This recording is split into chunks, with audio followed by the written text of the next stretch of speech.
अतिवृष्टीमध्ये नुकसान झालेल्या शेतकऱ्यांच्या खात्यात आता पैसे जमा व्हायला सुरुवात झाली आहे। जून, जुलै आणि ऑगस्ट महिन्यामध्ये अतिवृष्टीने नुकसान झालेल्या बळीराजाला मराठवाड्यासाठी 1418 कोटी वितरण होण्यास सुरुवात झाली आहे। फार्मर आयडी आणि आधार जवळपास 8,500 कोटी रुपये रिलीज झाले आहेत। त्यातले 6,000 कोटी प्रत्यक्ष खात्यामध्ये गेले आहेत आणि पुढच्या 2 दिवसात उरलेले पैसे जाणार आहेत।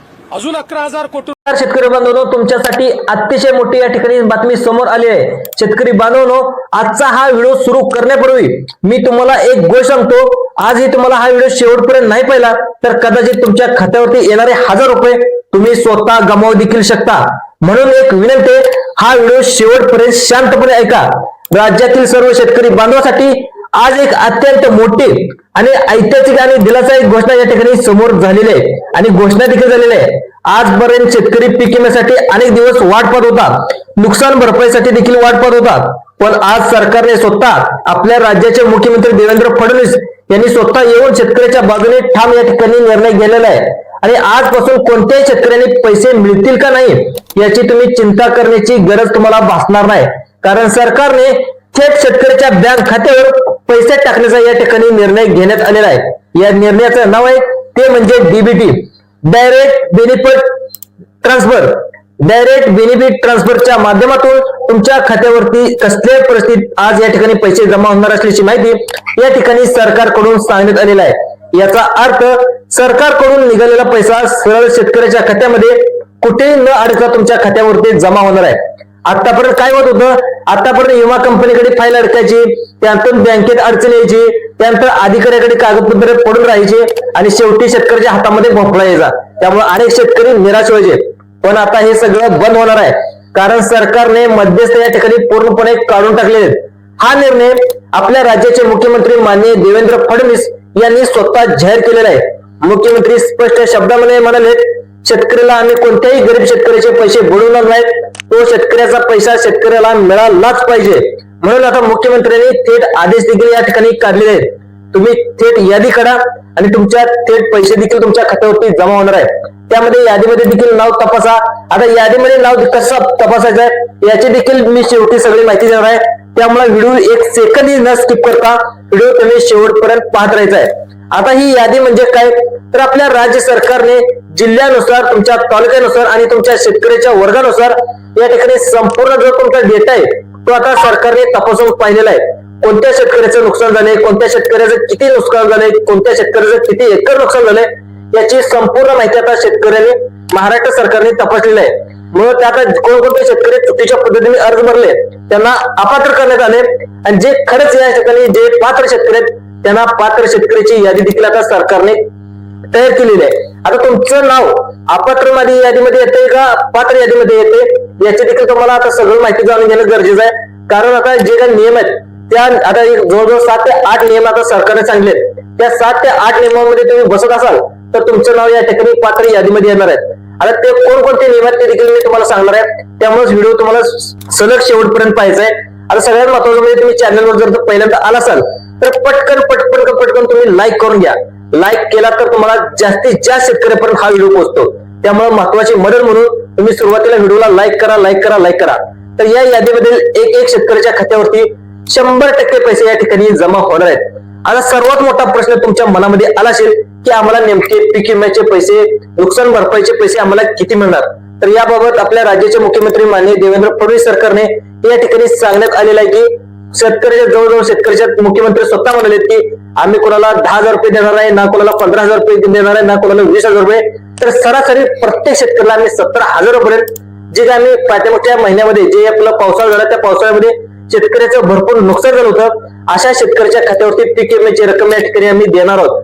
तर काही शेतकऱ्यांना 10,000 रुपये दिले जाणार आहेत, म्हणजे ज्या शेतकऱ्याचं कमी प्रमाणामध्ये नुकसान झाले तर त्यांना 10,000 रुपये दिले जाणार आहे। काही आम्ही जास्तीत जास्त मदत करणार आहे अशी माहिती देखील आता सरकारकडून आलेली आहे। तर आता काही शेतकऱ्यांना जवळजवळ 17,000 ते 18,000 रुपये सुद्धा या ठिकाणी दिली जाणार आहे।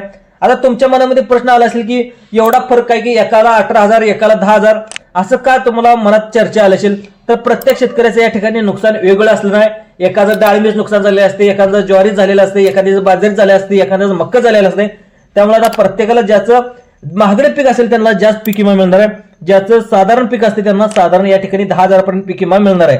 दुसरं पाहिलं तर पीक कापणी प्रयोग या ठिकाणी तुम्हाला या ठिकाणी त्याचे देखील पैसे मिळणार आहेत.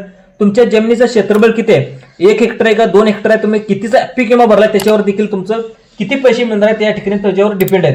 त्यानंतर तुमचा पिकाचा प्रकार कोणता आहे, तर बागायती पीक आहे का, खरीप पीक आहे का, रब्बी पीक आहे, याच्यावरती देखील तुमचं पैसे किती जमा होणार आहेत याचं या ठिकाणी गोष्टी ठरणार आहेत. आता या सर्व गोष्टीवर या ठिकाणी तुमचे किती पैसे भेटणार आहेत या ठिकाणी सर्व गोष्टी ठरल्या जाणार आहेत. आता सगळ्यात महत्त्वाचा मुद्दा सर्वात आधी हे नेमकं कोणकोणत्या शेतकऱ्याला पैसे मिळणार आहेत. तर सरकारने पहिल्या टप्प्यामध्ये या ठिकाणी 16 जिल्हे या ठिकाणी निवडण्यात आले आहेत. त्यामध्ये जवळजवळ 85 तालुके देखील निवडण्यात आले आहेत. ते कोणकोणते 16 जिल्हे आहेत त्या देखील आपण लगेच पाहून घेणार आहोत. तर आपल्या महाराष्ट्र राज्यातील 36 जिल्हे आहेत. तर 36 जिल्ह्यापैकी पहिल्या टप्प्यामध्ये 16 जिल्हे, त्यानंतर दुसऱ्या टप्प्यामध्ये 16 जिल्ह्यात राहिलेल्या दुसऱ्यामध्ये तिसऱ्या दिवशी या ठिकाणी पीक विम्याची रक्कम या ठिकाणी जमा केली जाणार आहे. तर आता तुम्हाला वाटत असेल की सरकार एकदम आम्हाला पैसे का सोडत नाही, असं टप्प्याटप्प्याने पैसे काय सोडतात. तर मित्रांनो, बँकेचा जो इंटरनेटचा प्रॉब्लेम आहे त्यामुळे सर्व्हर डाऊन होतं. त्यामुळे महाराष्ट्र सरकारला आपल्या राज्याचे मुख्यमंत्री देवेंद्र फडणवीस सरकारनं टप्प्याटप्प्याने या ठिकाणी पैसे सोडावे लागतात. आता बघा, या जिल्ह्यामध्ये सगळ्यात अगोदर पैसे जमा होणार आहेत ते म्हणजे जर तुमचा जिल्हा या यादीमध्ये असेल तर तुमच्या खात्यामध्ये हे पैसे नक्कीच येणार आहेत. जवळजवळ 100% यादी या ठिकाणी निश्चित आहे. तर पहिल्या टप्प्यातील महत्त्वाचे जिल्हे असणार आहेत ते म्हणजे पाहिलं तर पुणे, त्यानंतर सातारा, कोल्हापूर या जिल्ह्यामध्ये देखील लवकरच पैसे जमा होणार आहेत. नंतर सांगली असेल, नंतर पाहिलं तर सोलापूर असेल, धाराशिव असेल, छत्रपती संभाजीनगर असेल, परभणी असेल, नांदेड असेल, पाहिलं तर जालना असेल, नाशिक असेल, अमरावती असेल, यवतमाळ असेल, कोल्हापूर असेल, बुलढाणा, अकोला, वाशिम, रत्नागिरी, सिंधुदुर्ग आणि हिंगोली या सर्व जिल्ह्यामध्ये पैसे जमा होणार असल्याची माहिती आता सरकारकडून या ठिकाणी सांगण्यात आलेली आहे. आता या सर्व जिल्ह्यामध्ये ते म्हणजे डीबीटी या ठिकाणी सर्व जिल्ह्यामध्ये सुरू झालेले आहे. आता वर्धा जिल्ह्यापासून आपण सुरुवात करूया. प्रत्यक्ष पैसे जमा व्हायला सर्वात अगोदर वर्धा जिल्ह्यात सुरू झालेले आहे. तर वर्धा जिल्ह्यात पाहिलं गेलं तर आर्वी तालुका असेल, देवळी तालुका असेल, हिंगणघाट तालुका असेल, या तालुक्यातील अनेक शेतकऱ्याच्या खात्यावरती या ठिकाणी आधीच पैसे या ठिकाणी जमा झालेत. काहींना 12,000 रुपये झालेत, काहींना 15,000 रुपये झालेत, काहींना या ठिकाणी 17,000 रुपये झालेत. आणि ज्यांना अजून पैसे मिळाले नाहीत तर त्यांनी तुम्ही घाबरून जायचं कारण नाही, कारण जी प्रक्रिया सुरू आहे त्यामध्ये टप्प्याटप्प्याने या ठिकाणी सर्व शेतकऱ्यांना पैसे मिळणार आहेत. आता सगळ्यात महत्त्वाचं म्हणजे इथेच एक अतिशय महत्त्वाची गोष्ट तुम्हाला सांगतो. सगळ्यात महत्त्वाचं म्हणजे जे काय महाराष्ट्र राज्य सरकारने, मुख्यमंत्री देवेंद्र फडणवीस सरकारने 2 नियम देखील या ठिकाणी घालण्यात आलेले आहेत. आता कोणकोणते नियम घालण्यात आलेत याची देखील सविस्तर माहिती आपण जाणून घेण्याचा प्रयत्न करूया. तर या 2 अटी सरकारने कोणकोणत्या घालण्यात आलेत, तर पैसे तुमच्या या अटीचं तुम्ही पालन नाही केलं तर तुमच्या खात्यावरती पैसे देखील येऊ शकत नाहीत. त्यामध्ये तुमची PM किसान असू द्या, नुकसान भरपाई असू द्या, नमो शेतकरी योजना असू द्या, कोणते जे काही सरकारी योजना शेतकऱ्याच्या कोणत्याही शेतकरी योजनेचे पैसे तुमच्या खात्यावरती जमा होणार आहेत अशा सरकारने 2 अटी देखील घालण्यात आलेल्या आहेत. आता कोणकोणत्या अटी आहेत लगेच आपण पाहून घेऊया. सगळ्यात पहिली अट आहे ते म्हणजे तुमच्याकडे फार्मर ID कार्ड कंपल्सरी 100% असणं गरजेचं आहे. नाहीतर तुमच्याकडे फार्मर ID कार्ड नसेल तर तुम्हाला कोणत्याही योजनेचा म्हणजे नुसता पीक विम्याचा नसेल, तुमची PM किसान योजना असू देईल, नमो शेतकरी सन्मान योजना असू देईल, तुमची कर्जमाफी असू देईल, जे तुमच्या सबसिडी असू देईल, शेळीपालन असू योजना असू दे, कोणत्याही योजनेचा जर तुम्हाला लाभ घ्यायचा असेल तर तुमच्याकडे फार्मर ID कार्ड असणं गरजेचं आहे. तुम्हाला ह्या महिन्याचा लाभ मिळेल, एखाद्या वेळेस बाय चान्स तुम्हाला ह्या महिन्याचं मिळेल, पण पुढं 100% तुमच्या खात्यावरती फार्मर कार्ड असेल तर तुमचा याचा लाभ दिला जाणार असल्याची माहिती आता सरकारकडून आलेली आहे. आता तुम्ही अद्याप फार्मर ID कार्ड काढला नसेल तर लवकरात लवकर तुम्ही जाऊन फार्मर ID कार्ड तुम्ही काढून घ्या. आता तुमच्या मनामध्ये प्रश्न आला असेल की अनेक शेतकऱ्यांनी फार्मर ID कार्ड काढले सुद्धा असेल, पण नेमकं शेतकऱ्याला माहित नाही की फार्मर ID कार्ड म्हणजे काय. मित्रांनो, शेतकरीमध्ये एखादे विद्यार्थी शाळेमध्ये कसे जातात तर त्यांना एक आयडेंटिटी कार्ड दिलं, आता ते आपण आयडेंटिटी कार्डवरून कसं ओळखतोय, ते शाळेचे विद्यार्थी आहेत. तसंच आता शेतकरीची ओळख म्हणजे सरकारकडे आपण कुठेतरी ऑफिसमध्ये गेलो, कुठेतरी गेलो तर तुम्ही आयडेंटिटी घातला, फार्मर ID कार्ड घातला तर आता ती शेतकऱ्याची ओळख असणार आहे. तुम्ही गळ्यात घातला तर हा शेतकरी आहे म्हणून आता जे संपूर्ण महाराष्ट्रामध्ये तुमची या ठिकाणी ओळख होणार आहे. आता ही तुमची सगळ्यात महत्त्वाची ओळख नसेल तर सरकार आता तुम्हाला पैसे देखील पाठवू शकत नाही.